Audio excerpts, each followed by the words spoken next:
Hi, strangers. This is part 2 of the Camm family story, so if you haven't listened to part 1, I recommend you pause now and do so, because this tale only gets more complicated from here.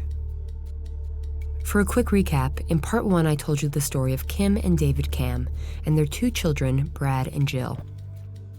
David Camm had recently left the Indiana State Police to work for his uncle, Sam Lockhart, and Kim had a long and successful career at an accounting firm. While on the surface the Camms seemed like a perfect church-going family, David was a known womanizer who had multiple affairs while being married to Kim. Part 1 ended with David Camm coming home from playing basketball at his local church gym with some friends and family to find his wife, Kim, his 7-year-old son, Brad, and his 5-year-old daughter, Jill, murdered in his garage. The horrific murders rocked the tight-knit community of Georgetown, Indiana, in which many of David Camm's family lived. Hours after the memorial that was held in Kim and the children's honor, David Camm was arrested for the murder of his family. Now, after listening to part 1, it isn't hard to believe that David Camm was the police's first suspect. But what we will come to find about this story is that it's far from simple. And 3 separate trials will reveal that another man's DNA was present in the garage that fateful night. Lock your doors and listen closely. This is Stranger in the House.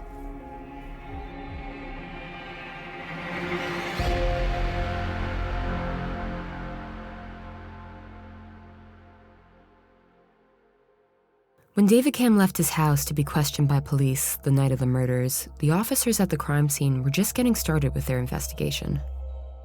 36-year-old Kim and 5-year-old Jill had been shot in the head, while 7-year-old Brad was shot through the chest. The murder weapon was not found anywhere in the house nor nearby. While Kim was on the ground in a pool of her own blood, Jill was still slumped over in the back seat of her mom's car. And Brad had been pulled out by David and laid on the floor of the garage. David said that he thought Brad could be saved, so he pulled him out to attempt CPR. Now, the story of David trying to resuscitate Brad quickly becomes questionable to the detectives at the scene of the crime. Detective Sam Sarkison said that he became suspicious of David's story because, quote, usually if you have someone come up to a crime scene and they talk about rendering air or being involved in a crime scene, then there are footprints. I didn't see any footprints. There were some odd things regarding clothing found at the crime scene as well. Kim's pants and shoes had been removed, and she had a smear of blood above the waistline of her underwear. Her shoes were found neatly placed on the hood of the car, and her pants were on the floor next to her, her left hand resting on top of them, suggesting either her hand had been placed there or the pants were removed after she was killed and then placed under her hand. Brad Camm was laying on the floor where David said he placed him, but under his body was a men's sweatshirt. On the inside of the collar was the word backbone written in marker. The sweatshirt was taken with Brad's body by the medical examiner, but was not tested for DNA right away. Pathologists found that Kim had died from a gunshot wound to the head, from an undetermined range, but there was no gunpowder residue or soot on her. According to Dr. Donna Stewart from the Kentucky Medical Examiner's Office, the bullet took a slightly downward angle. Several abrasions and bruises were found on her upper body, suggesting a struggle, and there was a blood smear above the waistband of her underwear, on both the front and back sides. But there was no evidence of rape or sexual assault. The bullet that had killed Brad had entered his left shoulder, severed his spinal cord, and exited his right shoulder. The examiner believed that Brad was further away from the shooter because the residue pattern was not as dense as what was found on Jill, who was shot in the head. Jill's examination revealed some troubling information. There were contusions and abrasions found on the inner folds of Jill's vaginal area, which would later be confirmed by 2 pediatricians to be consistent with sexual abuse. The injuries were unlikely caused by a fall or an accident, according to the doctors, suggesting that Jill was molested, not at the time of the murder, but days or hours before. And the prime suspect for that molestation was the same person that was suspected to have committed these gruesome murders, David Camm.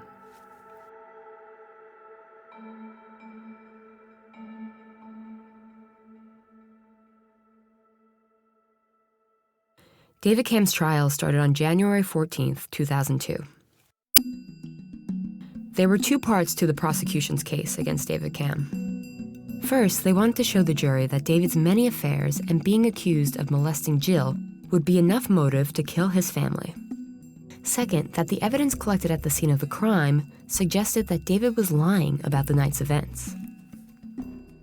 Nearly a dozen women testified to Camm's character, describing sexual encounters with him or instances where he propositioned them. On the stand, David acknowledged that he had these affairs and that he was not a perfect man, but denied that he would ever kill his family because of it. Now, while Jill's molestation may come as a shock, Kim was actually aware that Jill was having pain in her vaginal area before the murder.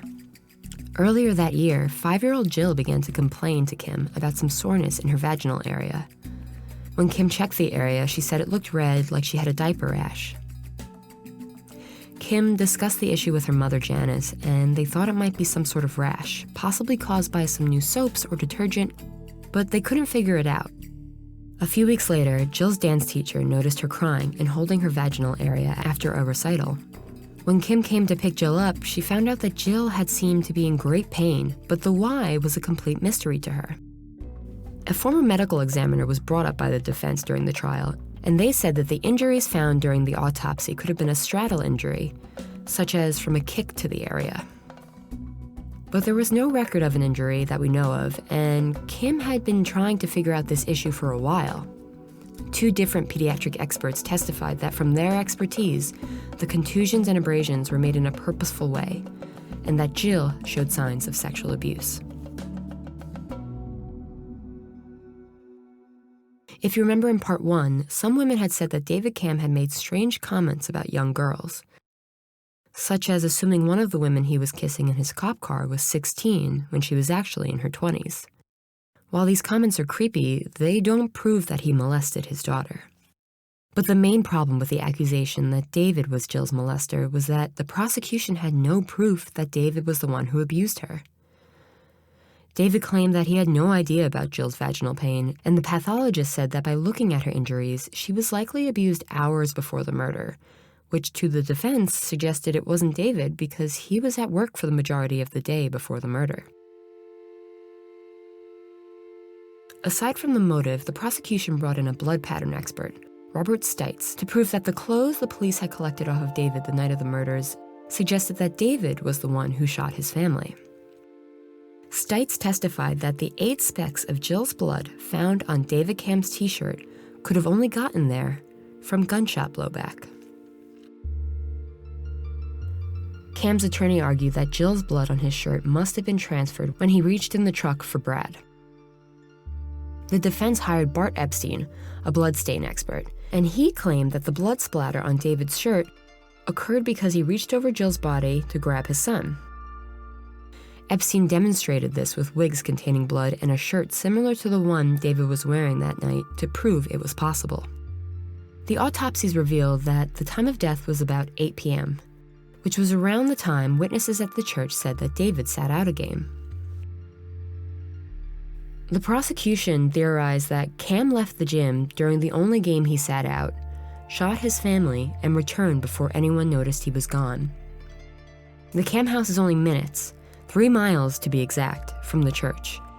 But it still only leaves a small window for the murder, and David had multiple witnesses testifying that he never left the gym during the game he sat out. All 11 men that had been at the church gym the night of the murders insisted that David had been at the gym the whole time and never left. In part 1, I discussed the Georgetown community and how David's family was a very prominent part of the town and church. Remember, the church was founded by David's grandfather, Amos, and David actually lived on Lockhart Road, which was named after his family. And many of the men who were at the basketball game either worked for his uncle, Sam Lockhart, or were a part of David's family. Now, all this to say that I find it personally suspicious that almost everyone who says they saw David never leave the basketball game were heavily entwined with David's family. But at the same time, regardless of their connection to the family, it's doubtful that anyone would want to protect someone who could murder their own wife and kids in cold blood. Despite the 11 witnesses testifying that David had been at the church during the time of the murder, David Camm was found guilty of murdering his wife and 2 kids and was sentenced to 195 years in prison on March 14, 2002. But that's not the end of the story, because Camm appealed, and 2 years later, the Indiana Supreme Court overturned the conviction, saying that the state had not adequately proven that his infidelity was motive for murder, and that the testimonies from all the women biased the jury. They essentially said, just because he's a cheater doesn't make him a murderer.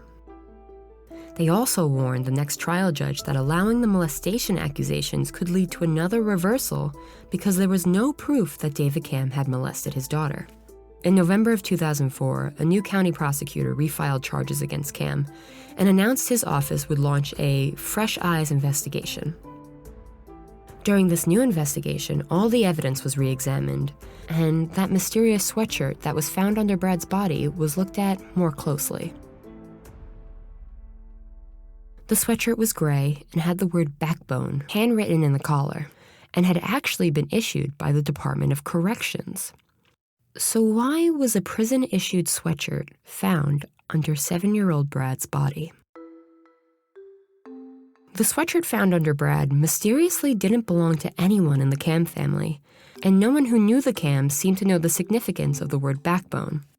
DNA that didn't match anyone in the family was found on the sweatshirt, and so it was run through CODIS, which, for anyone who doesn't know, is an acronym for Combined DNA Index System. It is a national collection of DNA information that's maintained by the FBI. It allows state and local crime laboratories to store and compare DNA profiles from crime scene evidence and convicted offenders. So when the prosecution ran the DNA on the sweatshirt through CODIS, it actually matched a convicted felon from nearby New Albany. His name was Charles Bonnet. And wouldn't you know it, Charles had actually gotten the nickname Backbone in prison. When we talk about this case, especially in reference to the sweatshirt, it is often brought up that the original investigation was not done properly, and there was a miscarriage of justice against David. In the original trial, the sweatshirt was said to have been examined, and they didn't find any matches for the DNA found on the sweatshirt. But at that point, Bonnet's DNA would have been in CODIS from his previous arrest, suggesting that the DNA was not actually tested during the first trial. This time, Charles Bonnet was not going to fly under the radar. Charles Bonnet was born in 1969, and according to an article called Suspended Justice by IDS News, he was an 11-time convicted felon with a foot fetish. In the late 80s, he had been dubbed the Shoe Bandit for assaulting women in Bloomington and stealing their shoes while he was a student at Indiana University. It turns out that Charles had been out on parole during the time of the murders and lived in a town nearby Camm's home. He had been released from prison just months before the murders after serving 11 years for holding 3 female Indiana University students hostage at gunpoint in their Bloomington apartment. But that wasn't Bonnet's first time terrorizing women. Bonnet had quite a rap sheet, and in some cases there was evidence of stalking as well. Some of Bonnet's previous victims had reported receiving harassing phone calls for a couple months prior to their attacks, asking them what they were wearing and if they were wearing high-heeled shoes. Bonnet previously admitted to the police that he had a foot fetish, and this detail was suspicious to David's defense because Kim's shoes were removed and lined up neatly on top of the vehicle amidst the crime scene. When police brought Charles Bonnet in for questioning, he denied any involvement in the crime. He said he had never met David Camm and knew nothing of the murders. When asked about the sweatshirt, he said he had donated it to charity. Bonet agreed to take a polygraph, but his answers were determined to be deceptive, meaning he failed. But a failed polygraph was not enough, and he was cleared as a suspect.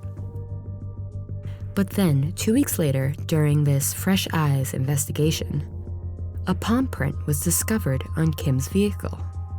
And wouldn't you know it matched Bonet's fingerprints.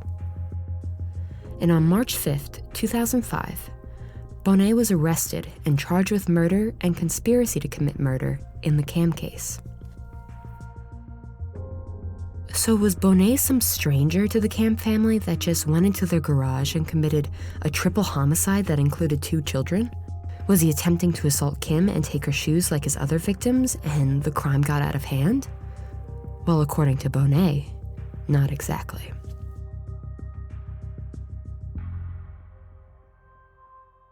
After his arrest, Bonet in a written statement said that he met David Camm a couple months before the murders at a local basketball game. Bonet said that he and his team were playing a friendly game against David's, and when David had jokingly taunted Bonet for losing, he responded by saying he was just happy to be playing basketball because he had just gotten out of prison. Bonet said this seemed to pique David's interest, and David started asking him questions about prison and his crimes. But then they just continued with their game. Not much longer after that, Bonet says he ran into David again at a grocery store. Bonet says that David asked him to buy a gun for him, one that couldn't be traced back to David. Bonet allegedly charged $250 for the gun. According to Bonet, the two arranged to meet on the evening of September 28, 2000, the night of the murders. Bonet said he gave David the gun wrapped in his backbone sweatshirt, and David immediately took the gun to the garage and shot his family. Investigators searched for days for the gun that Bonet supposedly gave David, but the murder weapon was never found. Prosecutors argued that David Camm and Bonet worked together and were charged as co-conspirators. They were both charged with 3 counts of murder and conspiracy to commit murder. Their trials ran simultaneously in January of 2006, in different courtrooms on opposite sides of the state. According to IDS News, the same prosecutor tried both cases, arguing in one courtroom that Camm pulled the trigger, and in another courtroom that Bonet helped. With Bonet's written confession, on January 25, 2006, Charles Bonet was convicted and sentenced to 225 years in prison for the murders. In Bonet's trial, the prosecution didn't have to prove that Bonet had a motive or was the one who pulled the trigger. They just had to prove that both he and Camm were somehow involved with the murders. Now in Camm's trial, the prosecutors this time argued that the man's motive wasn't his infidelity, but Jill's molestation. They brought in 2 pediatricians to testify that based on the autopsy photos and the diagrams made by the medical examiner, Jill's injuries on her private parts could have happened days before the murders, not hours, making a case that it could have been David who had molested her at any point days before the murders. Prosecutors theorized that Jill had told Kim, and Kim threatened to leave. The problem with that accusation is that Kim was dead and could not confirm this theory. Another issue? The 11 witnesses from the basketball game still maintained that David never left the gym that night. But nevertheless, Camm was found guilty again. But just like last time, David appealed, and the Indiana Supreme Court overturned the verdict in June of 2009, ruling that there was no proof that Camm had molested his daughter.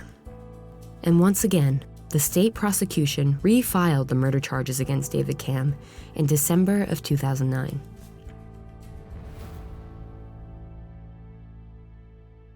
David Camm's third trial began in August of 2013, 13 years after the murders. The trial took place at the Boone County Courthouse, 2 hours north of New Albany, because the defense insisted that there was no way they would get an impartial jury so close to Camm's hometown. In accordance with the first 2 appeals, the judge prohibited any testimony about David Camm's affairs or the molestation allegations. He wouldn't allow the defense to mention Bonet's foot fetish either, which had become a distracting and sensationalized fact in the media. This time, prosecutors focused on Jill's blood on David's t-shirt and money from a life insurance policy that was recently taken out by Kim as a motive. The defense argued that David's first guilty sentence was a result of a botched investigation and a prosecutor with tunnel vision. He said that the original investigators never bothered to take fingerprints, which would have included Bonet's, because they already thought David was guilty. And it turned out that the blood splatter expert that was hired for the original investigation, who then later testified in the first trial, was not actually an expert. Robert Stites was a crime scene photographer who worked under the direction of an actual blood splatter expert, discrediting his testimony in the first trial that David would have only gotten the blood on his shirt from the blowback of shooting his daughter. The defense also once again brought forward the 11 witnesses who maintained that David had never left the gym the night of the murder. Now, if you remember, these 11 men were all friends and family of David Camm, but it still seemed unlikely to the defense that these men would lie for David all these years.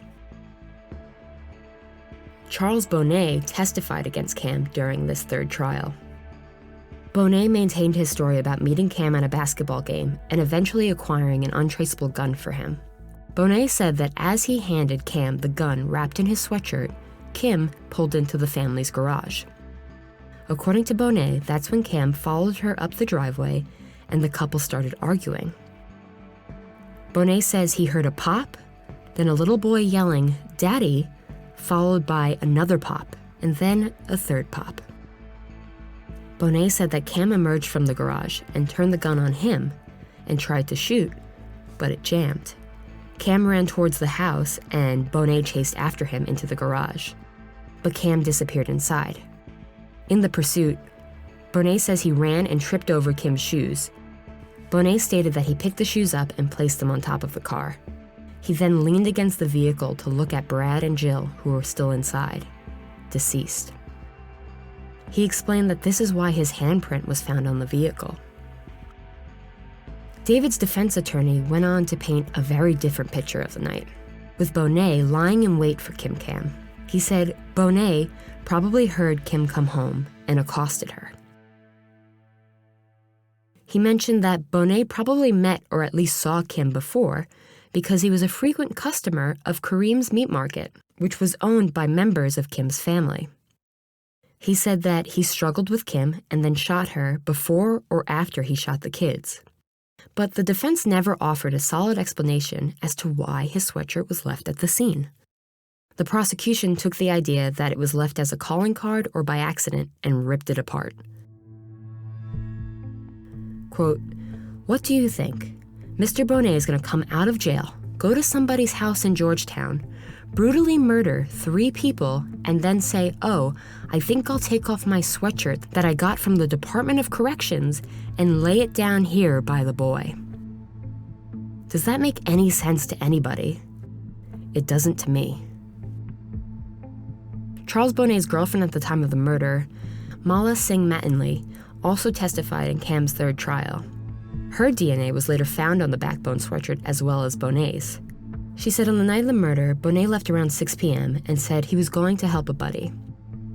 She testified that after she went to bed that night, Bonet returned after midnight and he was described as excited. He was worked up and he was breathing heavy, Mattingly said. And it was then when she saw him unwrap a gun to show it to her, which he told him to put away. Now, this seems to conflict with Bonet's story that David had the gun before he ran away from Bonet. Mattingly says she also noticed a scrape on his knee. She said that she became scared and told Bonet to get out of the house. The following morning, Mattingly said that Bonet wanted her, his mom, and him to all watch the news coverage on television. It was then, Mattingly recalled, that Bonet and his mother got into an argument and she left the room to take a shower and change. When she returned, everyone had left. And 2 weeks later, Mattingly had ended her relationship with Bonet. This third trial also saw the introduction of new DNA evidence that wasn't presented in the first 2 trials. The defense brought in Dr. Richard Akelenboom, who testified that he found something called touch DNA consistent with Bonet's in several places on clothing on both Jill and Kim Camm. According to Elkenboom, Bonet's touch DNA was found on Kim's underwear and the arm of her shirt, above an abrasion on her arm thought to be the result of her struggle with her killer. It was also found on Kim's broken-off fingernail and on the stomach of Jill Camm's shirt. These results seem to discredit Bonet's assertion that he never touched the victims. But touch DNA isn't considered very reliable in the eyes of the court, and is often referred to as a pseudoscience. It takes samples that contain a mixture of DNA from surfaces touched by an unknown number of people and makes a guess to the probability that a criminal suspect's DNA is among the haystack of unknowns that the lab is examining. The technique has been criticized for high rates of false positives due to contamination. For example, fingerprint brushes used by crime scene investigators can transfer trace amounts of skin cells from one surface to another, leading to inaccurate results. Because of the risk of false positives, it's more often used by the defense to help exclude a suspect rather than used as proof that someone committed the crime. Dr. Elkenboom also testified that the blood splatter on David's shirt could have come from when he leaned over Jill to grab and resuscitate Brad. The jury of this third trial deliberated for 10 hours, and in the end, David Camm was found not guilty. The jurors said that ultimately, the deciding factor was the 11 witnesses who said that David was at the gym with them and never left that night.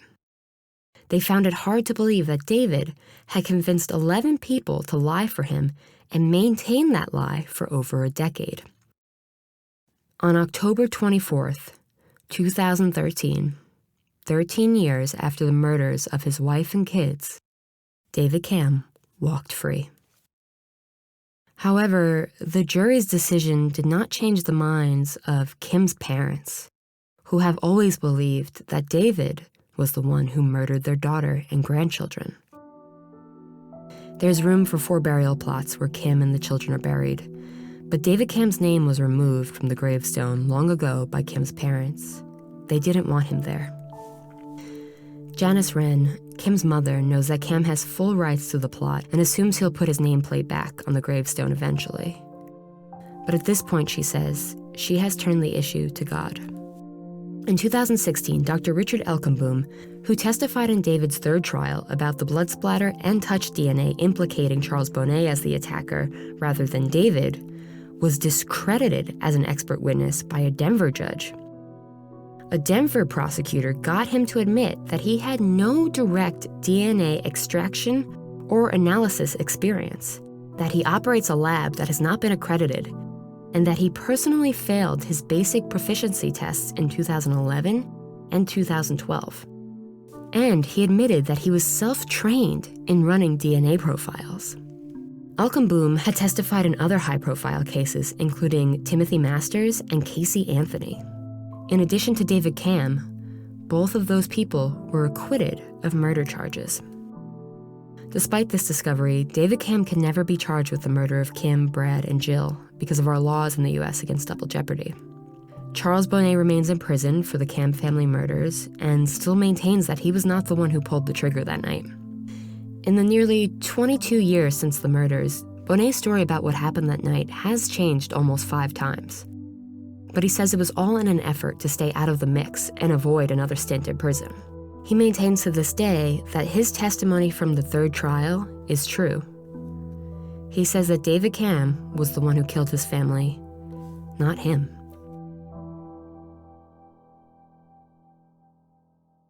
As of April 2022, Camm was awarded more than $5 million in settlements from various lawsuits against the investigators of his case. That amount includes a $4.6 million settlement reached in his federal wrongful arrest lawsuit. So, if David Camm didn't kill his family that night, and in the eyes of the law, he did not, there are still so many unanswered questions regarding this case. Was Jill being molested? And if so, by who? Where is the justice for that little girl? Why was Kim so anxious to visit her friend in Florida just as the kids were starting school? And what did she mean when she told her friend, history is repeating itself.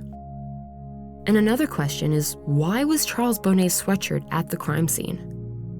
Did he really take it off and then just forget it after committing a triple homicide? Or is what Charles Bonnet saying true, that the gun was wrapped in the sweatshirt and given to David to use? And the sad thing is, we'll probably never get the answers. So strangers, what do you think? Was Charles Bonnet just a stranger acting alone and the right man is in jail for this heinous crime? Or do you agree with Kim's parents, who believes that it was always David behind the crime? Regardless of what we believe, David Camm is a free man, and he can never be charged with these murders again. What we do know is there was a stranger in the Camm house the night of the murders. The question is, did he work alone? Or was he invited in?